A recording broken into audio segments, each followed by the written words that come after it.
Assalamualaikum warahmatullahi wabarakatuh.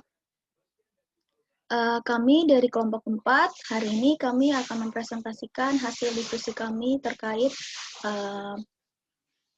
Pancasila, sila keempat terhadap isu yang kami angkat pada pertemuan kali ini.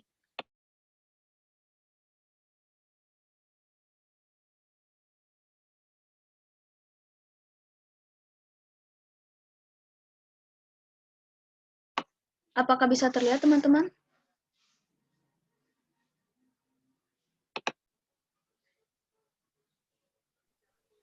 Bisa. Suara saya bisa terdengar jelas tidak ya? Bisa kok. Oke.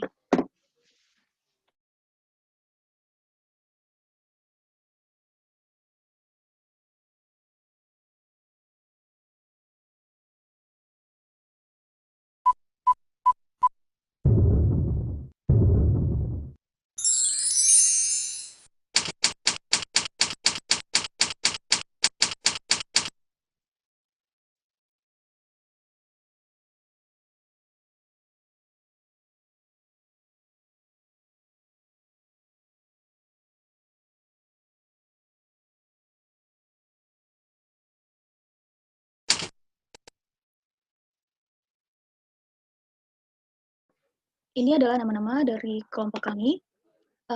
Pertama ada Sentia Fiza Ornella Dwi Nur Tanti, kedua Istiqomatunisa, lalu ada Muhammad Hafid Dinata, Muhammad Naufal Azam Rafif, Mutia Fauzia, saya sendiri, Nadira Husnadini, Nadifa Adelia Nurdin, Qurratul Ainia, Raihan, Risang Ayu Widiana, Risma Kuril Laili, Samia Nasiatus Zahra, dan Talita Amalia Zafira.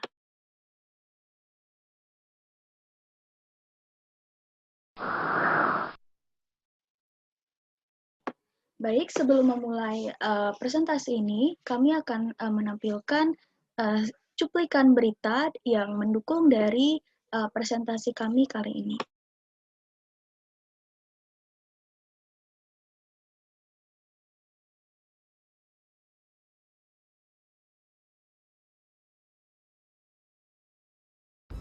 Ya, kita ke informasi pertama, ada Dewan Perwakilan. Sebelumnya, apakah tadi bisa terdengar, teman-teman? Bisa kok, Bu. Rakyat yang mempercepat rapat paripurna pengambilan keputusan terhadap rancangan Undang-Undang Omnibus Law Cipta Kerja hari ini. Rapat pengambilan keputusan terhadap RUU Cipta Kerja ini sedianya dijadwalkan berlangsung pada Kamis. Dikutip dari cnnindonesia.com, rapat paripurna yang berlangsung sejak Senin siang ini dihadiri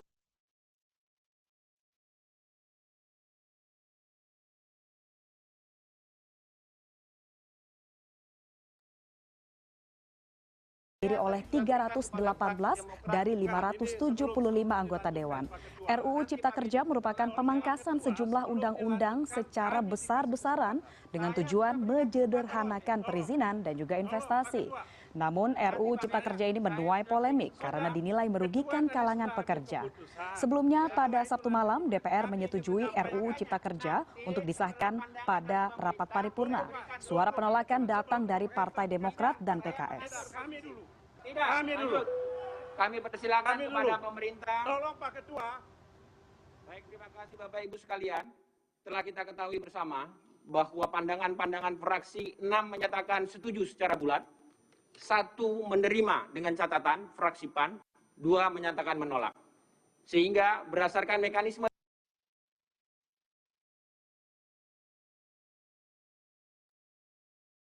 tata tertib pasal 312 dan 313 mengacu kepada pasal 164 yang disampaikan tadi, maka pimpinan dapat mengambil berdasarkan pandangan-pandangan fraksi di dalam forum rapat paripurna. Cocok. Bisa disepakati? Sepakat, Ketua. Baik, terima kasih Bapak Ibu yang kami hormati.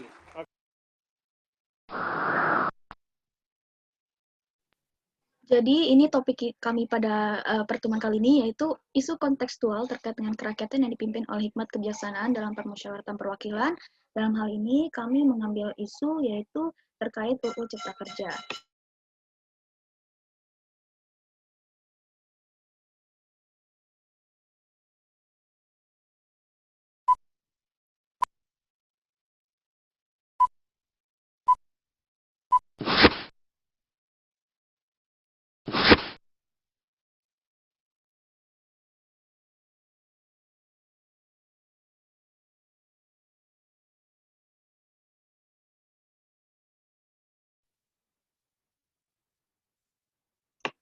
Ya, untuk pertama kali akan disampaikan oleh teman saya.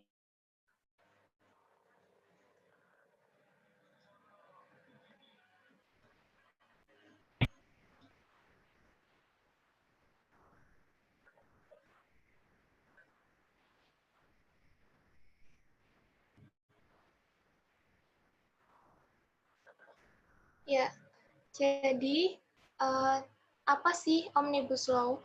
Menurut bahasa Latin, kata Omnibus Law itu berasal dari kata omnis yang berarti untuk semua. Jadi Omnibus Law berarti hukum untuk semua. Sedangkan menurut Kamus Hukum Merriam-Webster, istilah Omnibus Law berasal dari Omnibus Bill yang berarti undang-undang yang mencakup berbagai isu. Jadi dapat disimpulkan bahwa Omnibus Law merupakan sebuah undang-undang yang dirancang dengan menyasar berbagai aspek undang-undang dan sekaligus untuk merevisi undang-undang tersebut yang bertujuan untuk merampingkan undang-undang agar lebih sederhana dan tepat sasaran. Selanjutnya, mengenai latar belakang Omnibus Law akan dipaparkan oleh teman saya.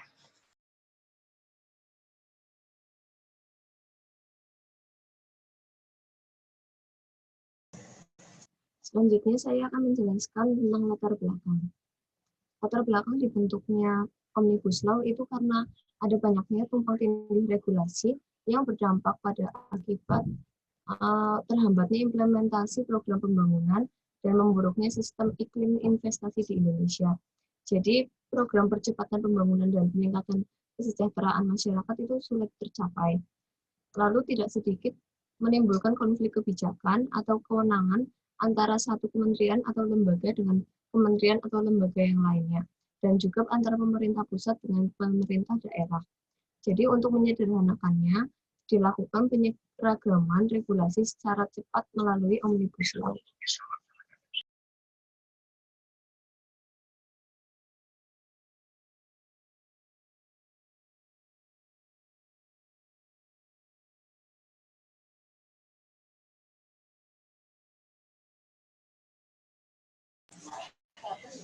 Selanjutnya akan disampaikan oleh teman saya.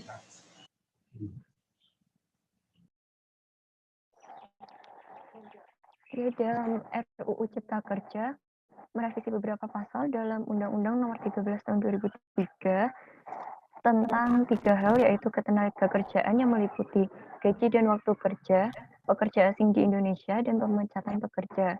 Kemudian ada peraturan lingkungan dan lahan, dan peraturan investasi.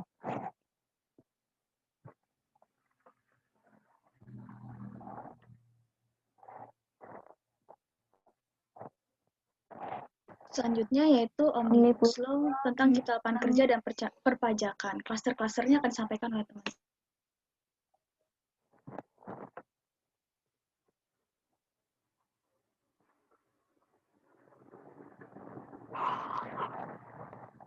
Untuk Undang-Undang Cipta Lapangan Kerja terdiri dari 15 bab dan 186 pasal yang dibagi menjadi 11 klaster, yaitu 1. Penyederhanaan perizinan berusaha, 2. Persyaratan investasi, 3. Ketenagakerjaan, 4. Kemudahan dan perlindungan UMKM, 5. Kemudahan berusaha, 6. Dukungan riset dan inovasi. Selanjutnya, 7. Administrasi pemerintahan, 8. Pengenaan sanksi, 9. Pengadaan lahan, 10. Investasi dan proyek pemerintahan, 11. Kawasan ekonomi khusus atau KEK.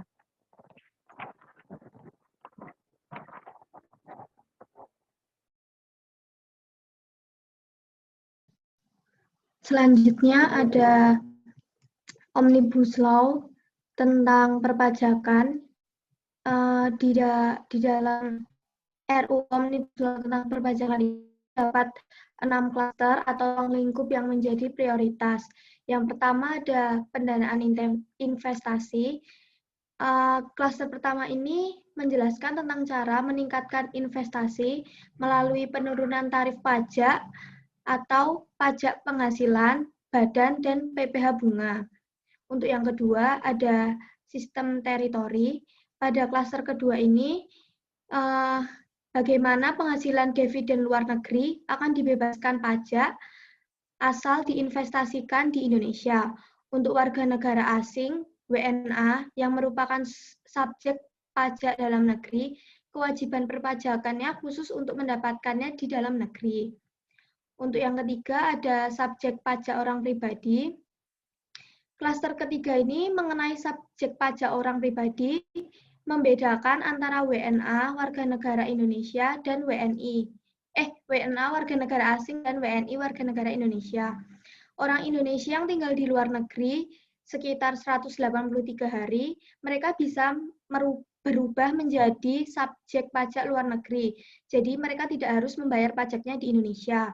Sedangkan untuk orang asing yang tinggal di Indonesia lebih dari 183 hari, mereka menjadi subjek pajak di dalam negeri dan membayar pajaknya di Indonesia dari penghasilannya yang berasal dari Indonesia. Yang keempat ada kepatuhan wajib pajak. Tentang cara meningkatkan kepatuhan perpajakan yaitu mengatur ulang sanksi dan imbalan bunganya.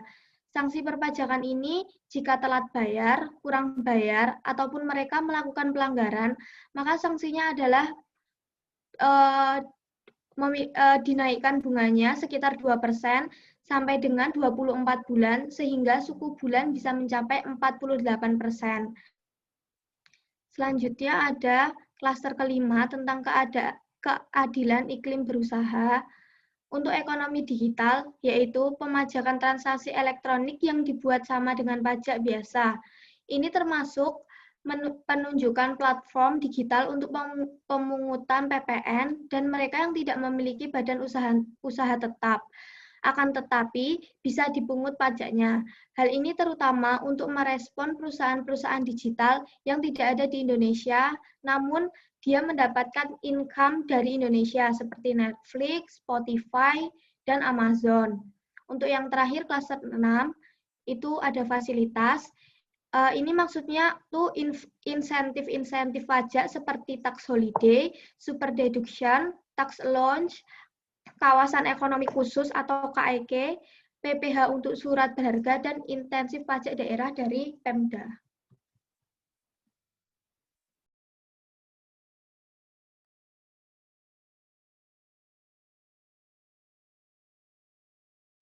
Selanjutnya yaitu dampak UU Cipta Kerja, beberapa dampak terhadap pekerja di Indonesia.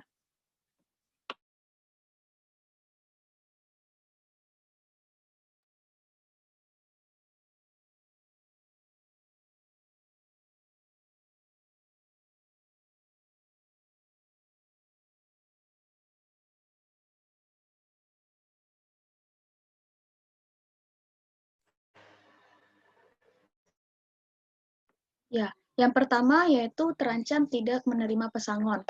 Setidaknya ada 5 pasal yang dihapus oleh UU Cipta Kerja.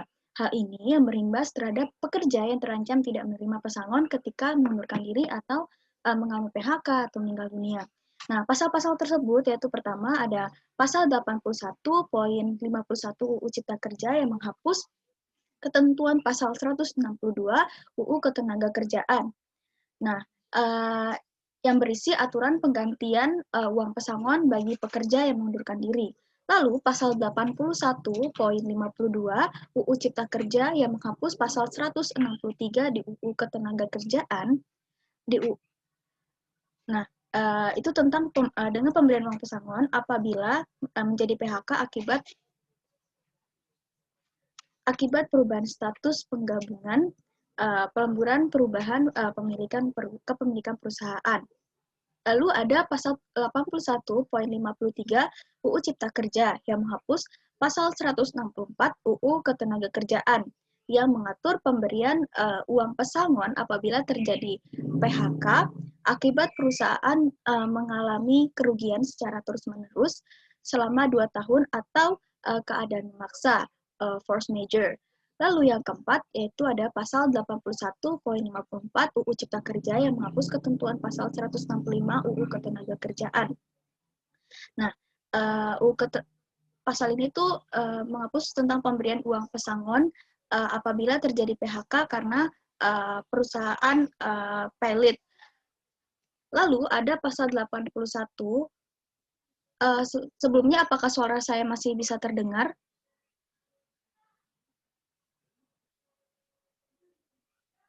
Bisa. Masih. Oke. Selanjutnya ada pasal 81.55 UU Cipta Kerja yang menghapus pasal 166 UU Ketenagakerjaan. Nah, itu tentang pemberian pesangon kepada ahli waris apabila pekerja atau buruh itu meninggal dunia.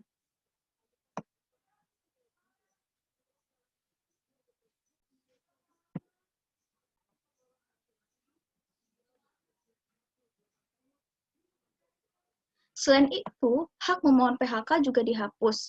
Pasal 169 pada UU Ketenagakerjaan yang mengatur terkait hak pengajuan PHK, pesangon kerja bagi buruh pekerja, serta buruh atau pekerja, serta peniadaan hak jika perusahaan tidak terbukti melakukan perbuatan yang diadukan ke lembaga berwenang, yaitu pada ayat 1, 2, dan 3 seluruhnya dihapus dalam UU Cipta Kerja.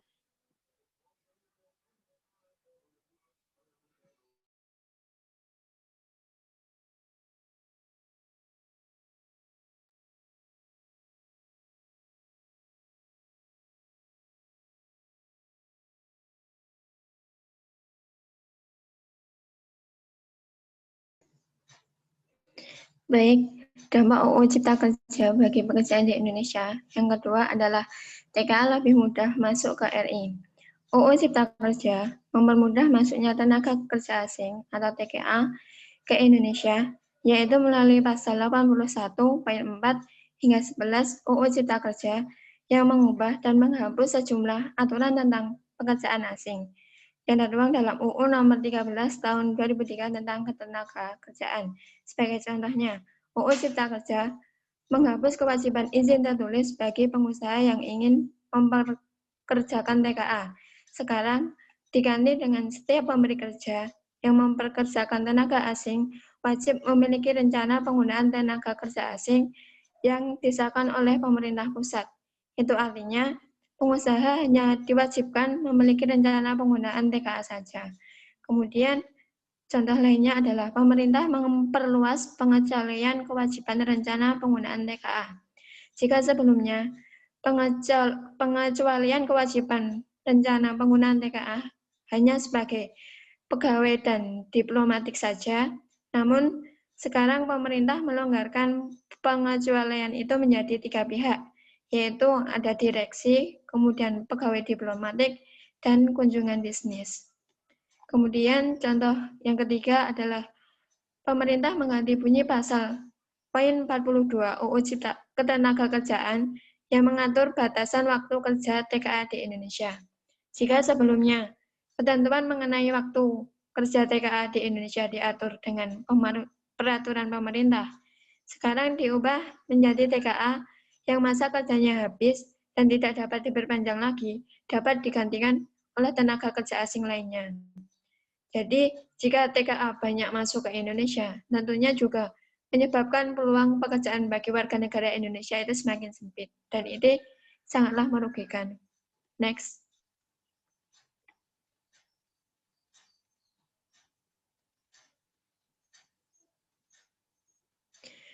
Kemudian dampak yang ketiga adalah batasan maksimum 3 tahun untuk karyawan kontrak dihapus. Pada pasal 59.1 UU Ketenagakerjaan disebutkan jika PKWT atau perjanjian kerja waktu tertentu hanya dibuat untuk pekerjaan yang diperkirakan penyelesaiannya dalam paling lama 3 tahun. Namun pada pasal 81.15 UU Cipta Kerja menjelaskan bahwa PKWT hanya dapat dibuat untuk pekerjaan yang diperkirakan penyelesaiannya dalam waktu yang tidak lama. Jadi secara gamblang, pemerintah menghapus batasan maksimal 3 tahun tersebut. Selain itu, UU Cipta Kerja juga meniadakan ketentuan teknis perpanjangan PKWT. Next.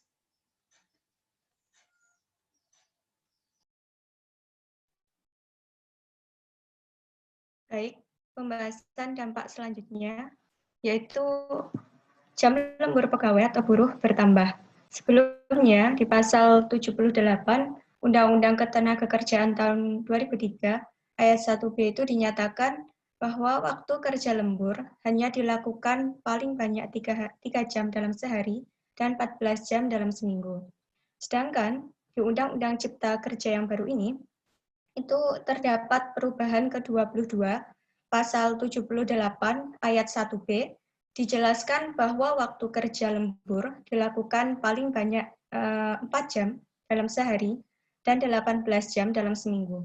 Walaupun mungkin dalam seharinya kerja lembur itu cuma bertambah 1 jam, hal ini menimbulkan respon dari para buruh. Kebanyakan buruh merasa bahwa penambahan waktu ini dapat membuka celah kerja yang eksploitatif. Jadi, kalau kerja lembur itu ditambah, otomatis beban dari setiap pekerja itu juga bertambah.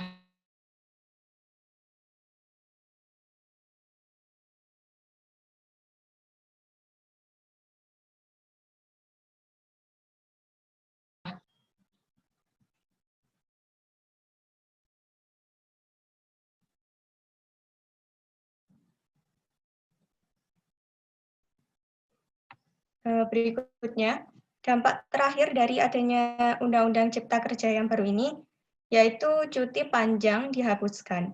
Sebelumnya, di pasal 79 Undang-Undang Ketenagakerjaan tahun 2003, ayat 2D dinyatakan bahwa istirahat atau cuti panjang sekurang-kurangnya itu 2 bulan dan dilaksanakan pada tahun ke-7 dan ke-8 masing-masing 1 bulan. Sedangkan di Undang-Undang Cipta Kerja yang baru ini, peraturan tersebut dihapuskan dan diganti dengan cuti kontrak di awal masa perjanjian kerja. Ketidakpastian adanya cuti panjang ini dapat menyebabkan ketidakpercayaan, menimbulkan kekhawatiran, serta akan mempengaruhi hak buruh ketika penentuan perjanjian cuti di awal kontrak kerja. Kemudian di sisi lain, adanya cuti kontrak ini terlalu memberikan keluasan bagi perusahaan atau badan dalam memberikan masa cuti bagi pegawainya. Jadi, jika perusahaan itu tidak memiliki dalil atau undang-undang yang mengatur batas-batas waktunya, tentu perusahaan bisa saja memberikan cuti, akan tetapi belum tentu memberikan cuti panjang. Jadi hal tersebut sungguh cukup merugikan daripada dengan adanya peraturan yang sebelumnya. Saya kira dampak dari Undang-Undang Cipta Kerja cukup sampai di sini. Pembahasan selanjutnya akan disampaikan. Terima kasih.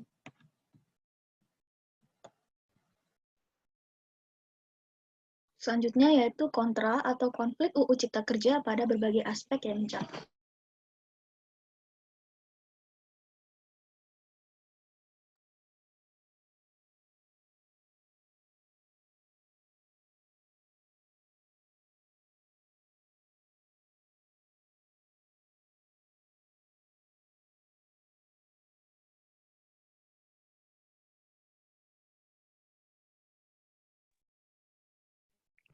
Selanjutnya, RUU Cipta Kerja ini juga dinilai akan menenggelamkan hak masyarakat, apalagi pada saat ini yang sedang berlangsungnya pandemi COVID-19. Pemilik modal berpotensi untuk berlaku semena-mena akibat adanya RUU ini. Seharusnya kesenjangan antara pemilik modal dengan masyarakat prakerja harus rendah. Salah satu nilai kontra yang terdapat rancangan Undang-Undang Omnibus Law Cipta Kerja itu karena pengesahan tersebut dinilai transparan dan terlalu tergesa-gesa. Seharusnya hal tersebut dilakukan secara demokrasi dan aspek keterbukaan publiknya harus dikedepankan. Partisipasi masyarakat juga dibutuhkan dan juga sangat penting untuk mencapai aspek substansi yang kuat dan mengacu pada landasan filosofis. Kemudian RUU Cipta Kerja harus melindungi pekerja serta mendengar suara dari mereka sehingga tidak merugikan buruh dan pekerja. Next.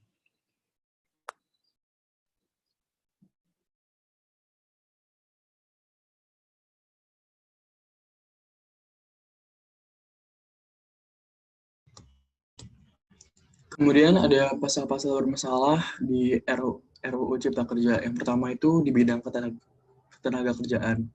Pasal 77A itu ditambahkan yang memungkinkan untuk meningkatkan waktu kerja lembur untuk sektor tertentu.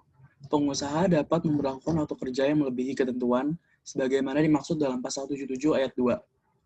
Hal ini sangat disayangkan karena memungkinkan terjadinya eksploitasi terhadap para pekerja.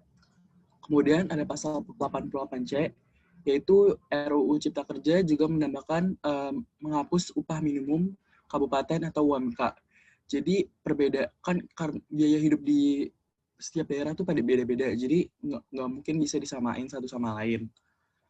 Kemudian ada pasal 88D. Dalam RUU Cipta Kerja, tingkat inflasi tidak lagi menjadi pertimbangan dalam menetapkan upah minimum. Kemudian ada pasal 91, dari pasal ini tuh dihapus.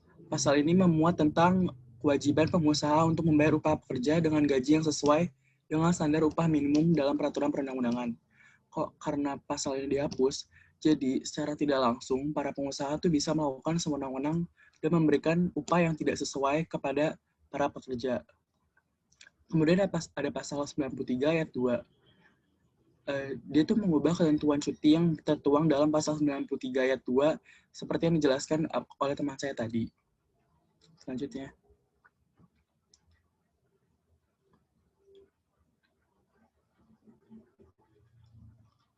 RUU Cipta Kerja juga berdampak kepada pers. Pada pasal 11, menurut Aji Bengkulu Hari Siswoyo mengatakan RUU Cipta Kerja berpotensi mengancam nilai-nilai kebebasan pers sebagai jurnalis. Pasal 11 itu awalnya berbunyi sebelum pengubahan pasal ini itu berpotensi membuat pemerintah kembali mengatur pers seperti sebelum UU Pers pada 1999. Kemudian ada pasal 18. Pasal 18 itu dibagi dalam beberapa fase.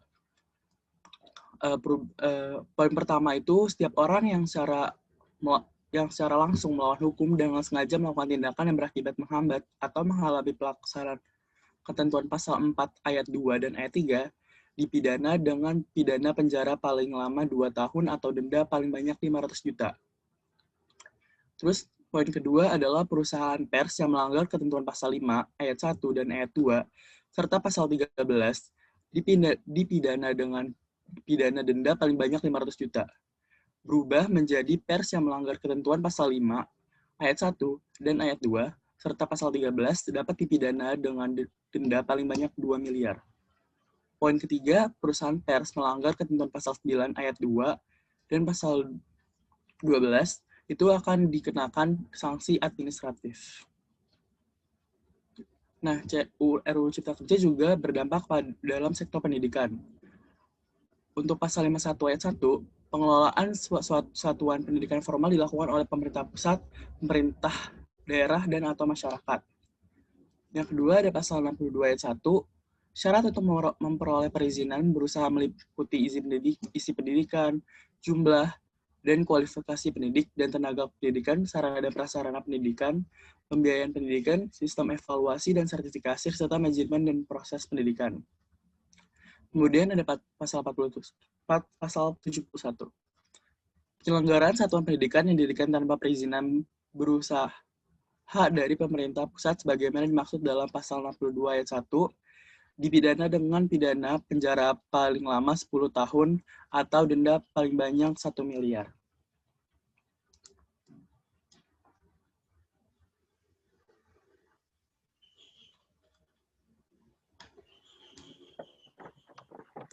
Selanjutnya, kontra dan konflik UU Cipta Kerja yang terjadi di kalangan buruh, nelayan, dan mahasiswa.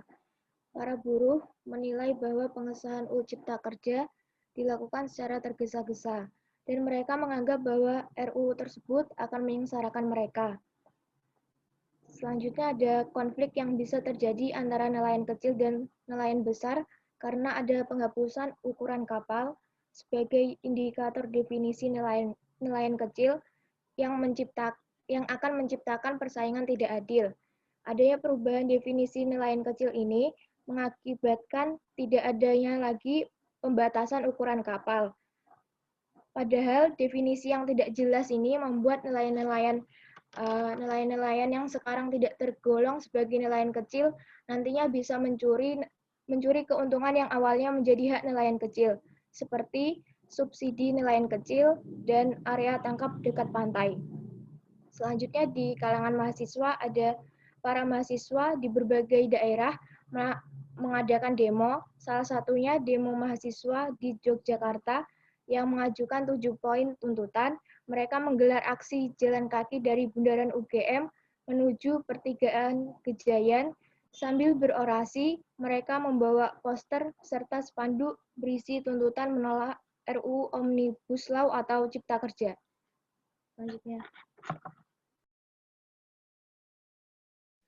Selanjutnya yaitu keterkaitan isu Cipta Kerja dengan sila keempat Pancasila. Nah, ini kami akan membahas dari sudut opini mahasiswa, disertai literasi-literasi yang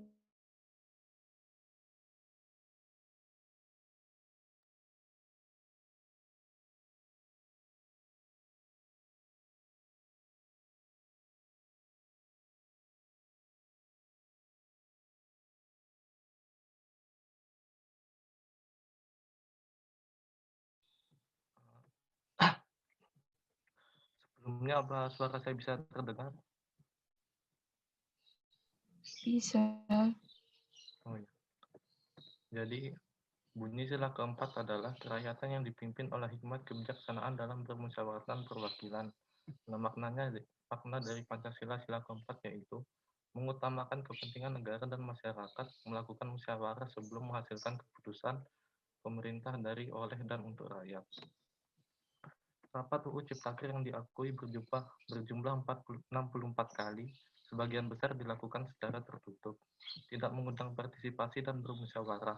Selain itu, naskah dan informasi terkait RUU pun tidak dapat diakses untuk publik dan bahkan bagi sesama anggota DPR juga dibatasi saat pembahasan. Pemerintah justru memberi peran bagi pengusaha, tidak hanya memberi masukan, tetapi juga diberi peran penting menyusun draft.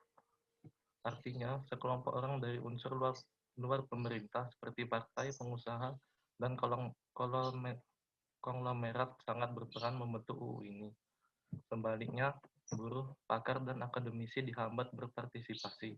Rakyat sebagai perwakilan dari para pekerja tidak dapat menyalurkan aspirasi dan pendapatnya.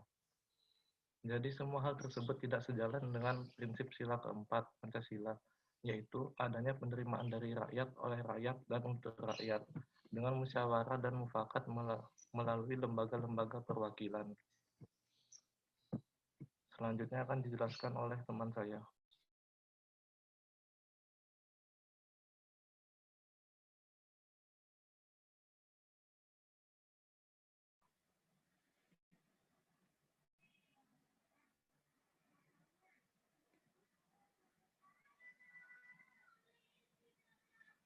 Ya, terima kasih.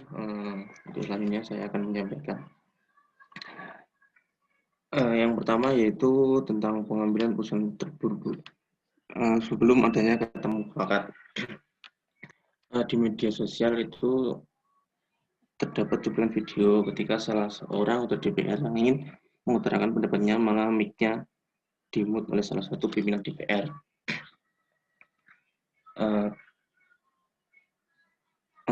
Dari pernyataan tersebut kan berarti dalam suatu rapat tersebut belum tercetusnya kata mufakat gitu. Kalau memang sudah kata mufakat kan tidak akan ada penyampaian ide lagi gitu. Dan selanjutnya DPR seakan-akan segera menyelesaikan RUU dengan terburu-buru. DPR hanya butuh waktu 5 bulan terhitung dari 20 April hingga 3 Oktober untuk menyelesaikan RUU tersebut. Padahal ada yang lebih penting dari RUU tersebut. Ya kan kita ini pas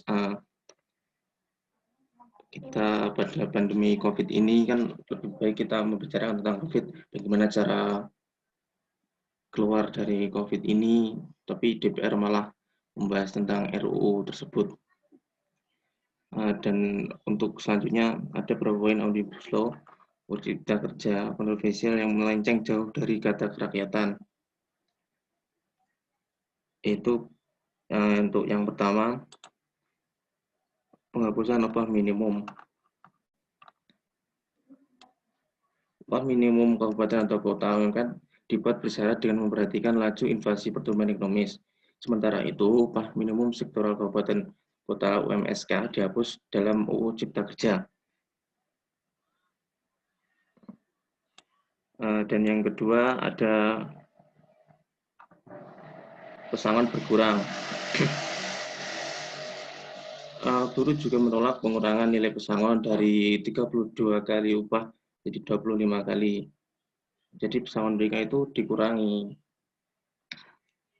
dalam UU Cipta Kerja di dalamnya, dan 19 bulan dibayar pengusaha dan 6 bulan dibayar BPJS Ketenagakerjaan. Dia mempertanyakan dari mana BPJS mendapat sumber dana untuk membayar pesangon. Dan yang ketiga ada kontrak kerja pemotongan waktu istirahat. Ya, seperti yang disampaikan teman saya tadi, istirahatnya dipotong, dicuti dan sebagainya. Dan yang terakhir yaitu mempermudah perekrutan TKA. Padahal di Indonesia sendiri itu kan masyarakatnya banyak, mengapa harus mengambil dari tenaga kerja asing gitu? Kan lebih baik kita mempekerjakan tenaga sendiri. Sekian dari saya.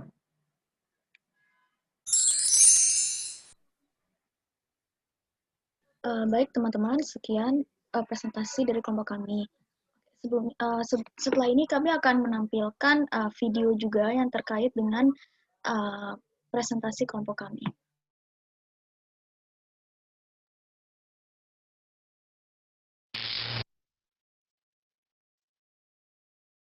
Sementara itu, pemirsa, Ketua PBNU Said Akil Siroj meminta kepada pihak yang tidak setuju dengan Undang-Undang Omnibus Law untuk menempuh jalur hukum. Said Akil juga meminta agar setiap keputusan yang diambil pemerintah harus berorientasi pada kepentingan rakyat.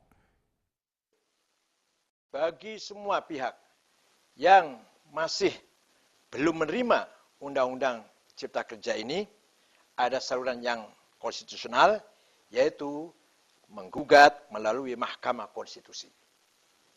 Yang ketiga, kami memahami apabila pemerintah dan DPR masih membutuhkan waktu yang cukup untuk melakukan sinkronisasi.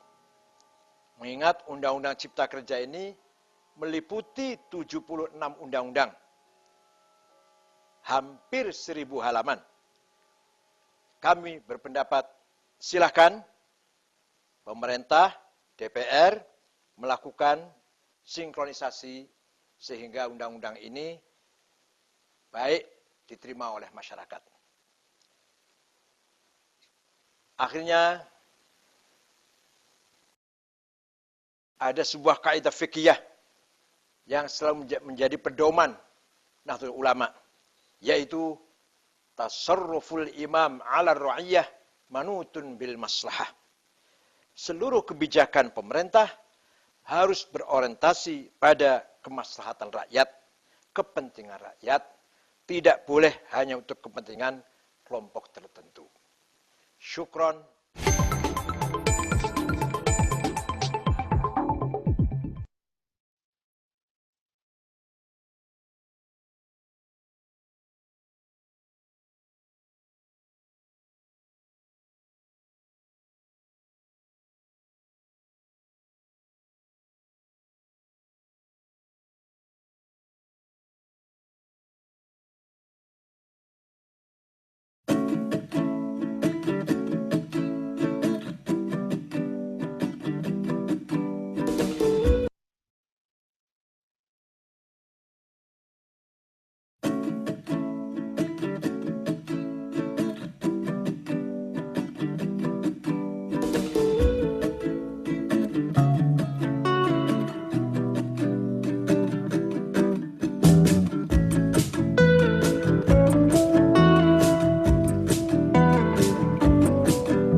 Baik teman-teman, sekian presentasi dari kelompok 4 terkait isu yang kami angkat yang berhubungan dengan sila keempat Pancasila. Pada pertemuan kali ini kami membuka sesi tanya jawab. Sebelumnya kami membuka 3 pertanyaan terlebih dahulu. Jika ada teman-teman yang ingin bertanya, bisa segera on mic. Terima kasih. Izin bertanya. Ya, silakan. Iya, jadi kan menurut presentasi tadi yang sudah dijelaskan gitu kan banyak sekali dampak negatif dari Undang-Undang Cipta Kerja ini. Nah, saya ingin bertanya, itu kan kalau dari pemerintah sendiri, tujuan dari Omnibus Law ini kan untuk menciptakan lapangan kerja seluas-luasnya bagi rakyat Indonesia secara merata. Nah, saya ingin bertanya, jika ditinjau dari berbagai aspek, apakah masih ada dampak positif dari Undang-Undang Cipta Kerja ini? Terima kasih. Izin bertanya? Iya, boleh. Oke. Dari pemaparan kelompok kalian tadi, menurut kalian itu pro atau kontra terhadap RUU Cipta Kerja itu? Dan yang kedua, dari pemaparan kalian tadi, kan ditunjukkan bahwa RUU Cipta Kerja itu kayak memberikan dampak negatif dari hal ketenagakerjaan, pendidikan, lingkungan, dan lain-lain kan. Kayak penghapusan UMR, terus banyaknya PHK, dan lain-lain. Tapi, kalau kalian melihat konferensi pers dari Bapak Jokowi setelah adanya demo itu, beliau itu mengatakan bahwa isu-isu kayak penghapusan UMR, cuti, terus ada PHK itu adalah hoax. Beliau itu menuturkan seperti itu kalau tidak salah. Nah, menurut kalian itu bagaimana gitu loh.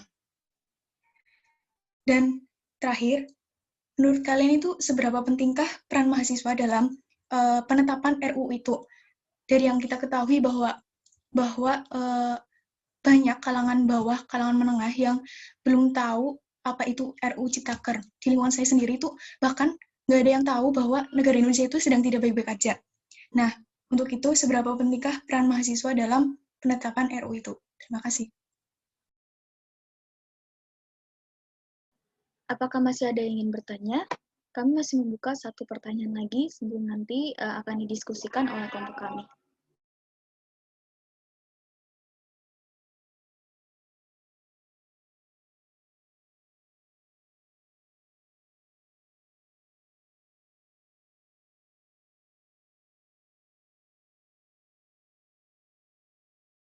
Baik, jika tidak ada yang ingin bertanya, mohon diberikan waktu sejenak untuk kelompok 4 mendiskusikan terkait jawaban dari teman-teman. Terima kasih. Mohon maaf, teman-teman mau izin bertanya. Masih bisa nggak Boleh. ya? Masih. Ini on cam ya. Kalau dari segi pengesahannya, terima kasih juga tadi udah memaparkan tentang Omnibus Law.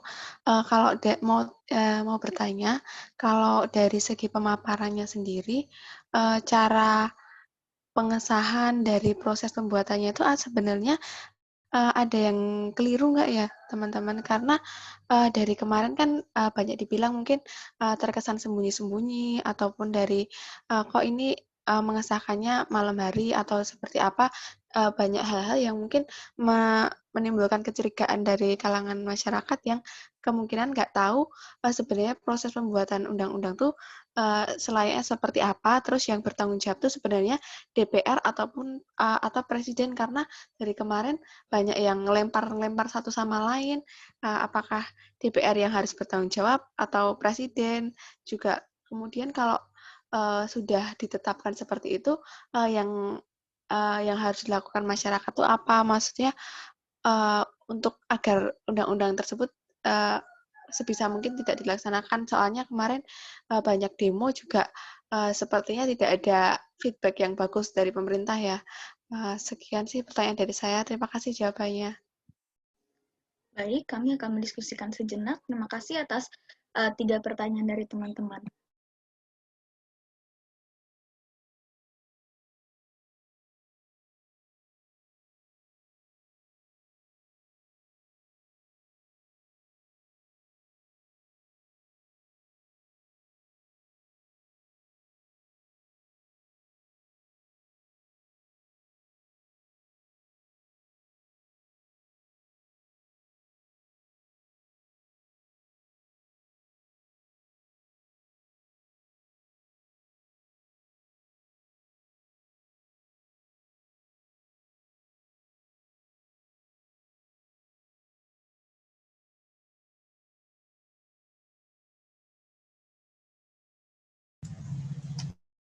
Ya, saya akan menjawab pertanyaan yang pertama tentang apakah masih ada dampak positif dari Omnibus Law. Masih ada banyak. Kan tadi sudah dijelaskan kalau Omnibus Law itu menyederhanakan regulasi yang tumpang tindih. Regulasi itu tuh yang dimaksud regulasi tumpang tindih itu regulasinya banyak banget.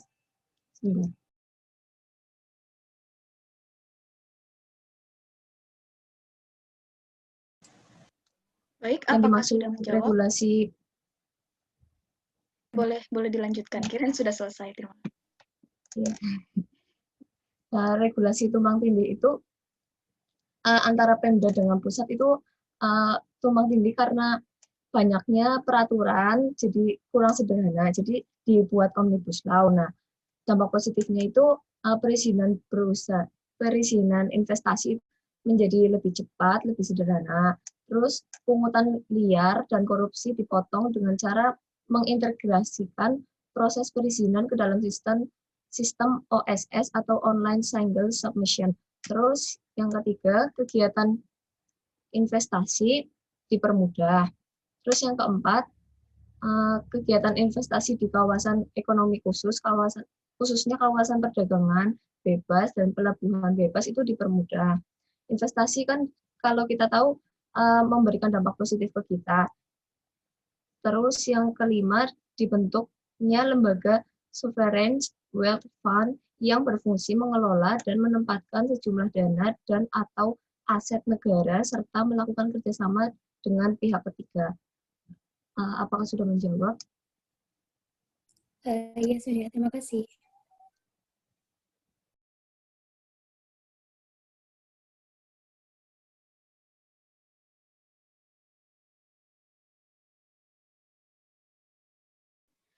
Oke, baik. Saya akan menjawab untuk pertanyaan kedua terkait pro atau kontra yang ada. Kami itu termasuk tim pro atau kontra. Lalu kalau misalnya ada isu hoax, itu bagaimana peran mahasiswa?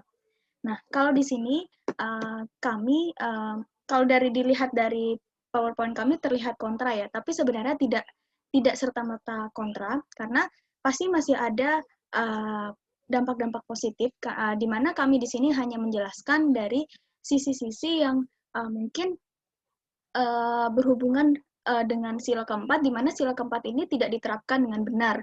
Makanya mungkin terdengar atau terasa seperti kontra.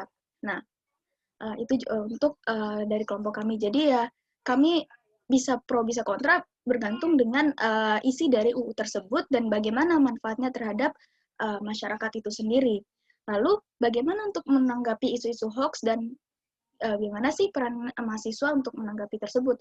Nah, untuk isu-isu hoax pastinya dari yang materi yang kami angkat di sini kami menggunakan sumber-sumber yang trusted.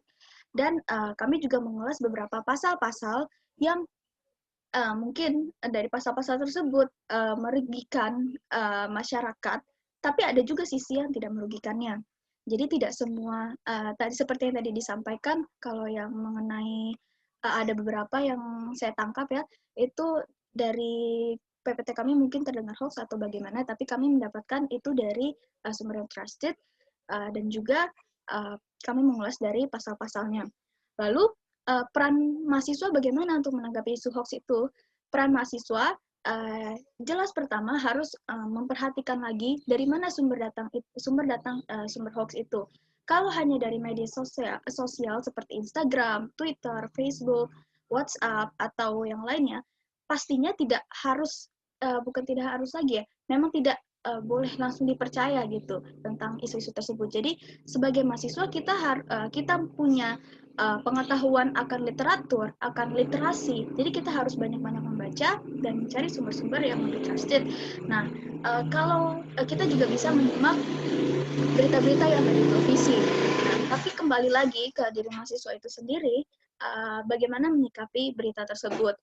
Jadi ya disikapi dengan kepala dingin, hati yang tenang, jangan dengan kepala yang memanas.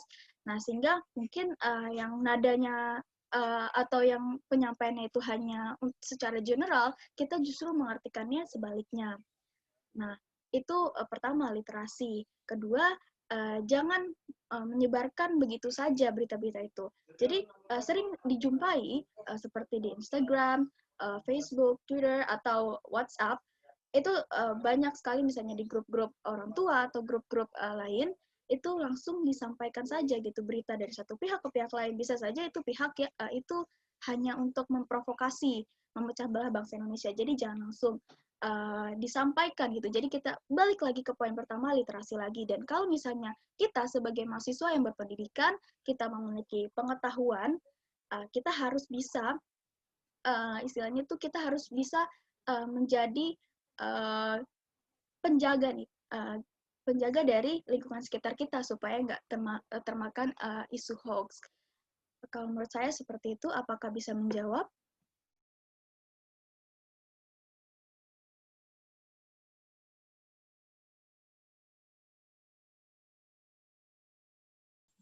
Oke, terima kasih ya.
Oke, saya mau jawab pertanyaan nomor 3. Kan dari segi pemaparan itu RUU Cipta Kerja tuh kayak terkesan mendadak kan. Padahal sebenarnya tuh dari lama udah ada isu kalau RUU Cipta Kerja tuh Omnibus Law bakal dibikin. Soalnya sebelum dari pengesahan yang secara langsung dari pers itu, saya udah dengar lama. Dan setahu saya juga buat bikin RUU itu prosesnya panjang. Jadi kayak mereka tuh harus melibatkan salah satu dari masyarakat untuk diuji langsung. Dan kalau misalnya mau ditunjuk siapa yang salah, jujur yang salah itu menurut saya dua-duanya. Karena pemerintah itu nggak menyosialisasikan RUU Cipta Kerja ini secara besar-besaran. Dan jadi kayak masyarakat tuh nggak banyak tahu. Nah, masyarakat ini juga nggak mau nyari tahu lebih kayak apa sih yang mau dilakukan sama pemerintah. Terus kalau misalnya untuk apa yang bisa kita lakukan sebenarnya nggak ada sih. Soalnya RUU Cipta Kerjanya juga udah disahkan, jadi kita nggak bisa ngelakuin apa-apa juga. Jadi kayak ya udah ikutin aja. Kasih. Baik, terima kasih Hafid. Apakah tadi menjawab? Jadi intinya tuh sebagai masyarakat dan sebagai mahasiswa kita coba untuk menyikapi bagaimana ini tuh bisa berjalan dengan baik. Kalau toh nanti seandainya di tengah jalan ditemukan ketidaksinkronan antara isi dari UU Cipta Kerja tersebut dengan implementasinya di kehidupan sehari-hari di masyarakat, pastikan nanti dari pemerintah itu akan melakukan revisi terhadap undang-undang, dan itu juga sudah sering sekali kan kita melihat ada revisi ada rancangan undang-undang baru dan sebagainya. Coba kita sikapi dengan hal positif dulu. Semoga saja implementasi dan efeknya itu bisa membawa Indonesia menjadi Indonesia yang lebih maju lagi ke depan. Seperti itu. Baik teman-teman, apakah apakah jawaban dari kelompok 4 sudah menjawab pertanyaan teman-teman semua? Baik, jika sudah menjawab, kami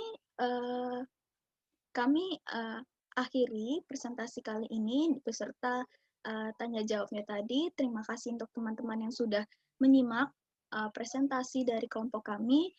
Sebelumnya mohon maaf apabila ada kesalahan ya, baik kesalahan teknis, audio, dan mungkin kesalahan pengucapan dari kelompok atau dari apa yang dipaparkan oleh kelompok kami. Terima kasih untuk teman-teman atas waktunya dan juga untuk teman-teman yang sudah bertanya. Terima kasih. Nanti boleh untuk teman-teman yang sudah bertanya dituliskan namanya ya. Penanya pertama, kedua, ketiga dituliskan namanya siapa. Nanti mungkin bisa kami catat. Terima kasih untuk waktunya kali ini.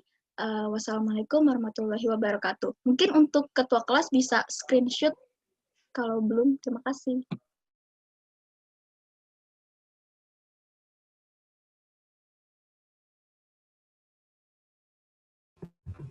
Oke, aku screenshot ya yang mau on-cam silahkan on-cam.